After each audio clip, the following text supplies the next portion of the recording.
Wala kayo sa camera. No. Suspect. Ayaw pang ilabas yung jowa niya kasi napapapuso ito.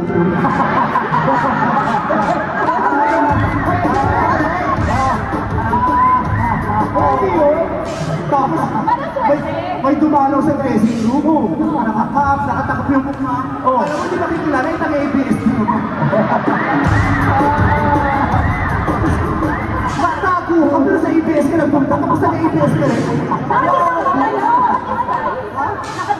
Naka-disguise. Gusto punta sa ABS, pero taga-ABS siya. Pero nakilala mo ba? Ha? Sombrero, nakamasyo. Nakilala mo? Hindi ko nakilala pero nakita ko sa bagwang. Okay na. Dito ka, ang daming sinasabi. Wala kasi sinabi kasi hindi masakit. Hindi masakit. Hindi masakit kasi walang aw sa paw.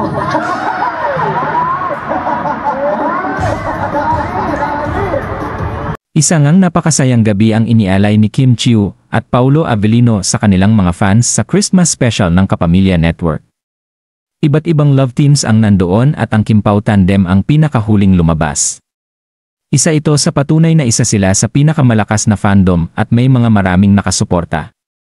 Lahat ng fans ni Kim at Paulo ay nagsanib upang ipakita ang suporta sa dalawa.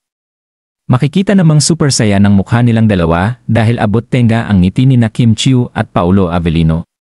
Nakakahappy ng puso na makitang after 1 year ay nandito pa din sina Pao at Kim na nagbibigay saya sa puso ng mga nanonood. Anong masasabi niyo sa balitang ito? Comment down below. Maraming salamat sa panonood at huwag kalimutang mag-subscribe for more videos.